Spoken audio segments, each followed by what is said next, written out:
শেষ কবে এফডিসিতে শুটিং হয়েছে এমন ঘটনা বোধহয় কেউই জানেন না। এমন একটি খবর প্রকাশ করেছে জনপ্রিয় অনলাইন চ্যানেল আই। শেষ কবে এফডিসিতে আদৌ শুটিং হয়েছে সেটি কি আপনারও জানা রয়েছে? চ্যানেল আই সরজমিনে মঙ্গলবার এফডিসিতে গিয়ে কোথাও কাউকে পায়নি। মূল ফটক থেকে ঢুকে দেখা গেছে চারিদিকে ফাঁকা। ঢুকেই চোখে পড়েছে কড়ইতলায় জমে আছে কাদা। নিরাপত্তা রক্ষীর কাছ থেকে তারা জেনেছে ক্রিকেটার তাসকিন আহমেদ একটি বিজ্ঞাপনের শুটিংয়ে অংশ নিচ্ছেন 1 নম্বর ফ্লোরে। এছাড়া কোথাও কোনো প্রাণী নেই।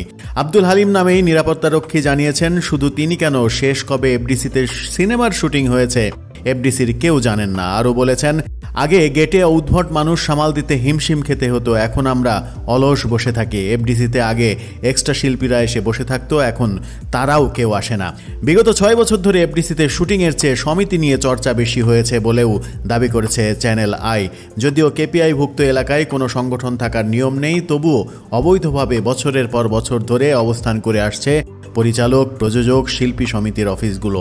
মূল কাজ বাদ দিয়ে সংগঠন নিয়ে সরব থাকাই তাদের একমাত্র কাজ বলেও মনে হয়েছে।